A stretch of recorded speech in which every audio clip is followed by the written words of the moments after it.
স্বাদের ছাদ বাগানে আপনাদের স্বাগত। আমি আপনাদের আজকে একটা ছোট্ট টিপস দেব। বর্ষা চলে গেছে, গাছের পাতা হলুদ হয়ে যাচ্ছে, গাছ শুকিয়ে যাচ্ছে।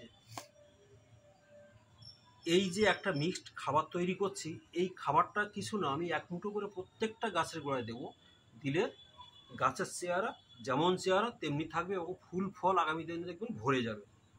এখানে আমি নিয়েছি এক মুঠো হাড়ের গুঁড়ো, এক মুঠো শিংকুচি, 10 গ্রাম সুপার ফসফেট, 10 গ্রাম লাল পটাশ, এক মুঠো নিমখোল, 20 গ্রাম মতো ডিএপি নিয়েছি, আর 50 গ্রাম মতো সর্ষের খোল নিয়েছি। এইগুলো আমি একসাথে মিক্সড করে দিলাম।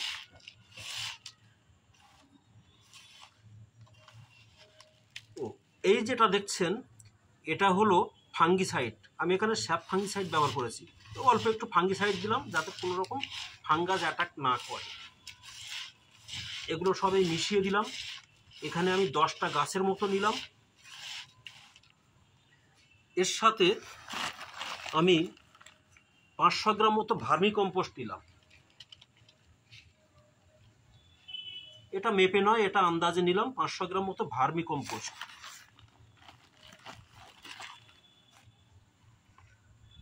এটা একসাথে আমি এবার মিক্সড করলাম।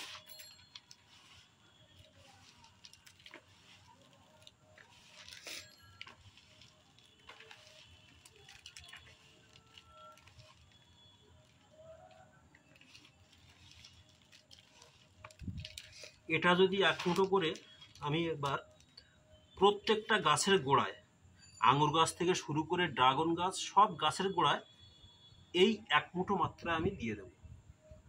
তাহলে আমার সব কিছুই থেকে যাচ্ছে এবং গাছের চেহারা আস্তে আস্তে আবার পরিবর্তন হবে।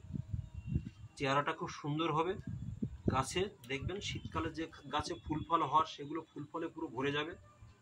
বিশেষ করে লেবু গাছে এই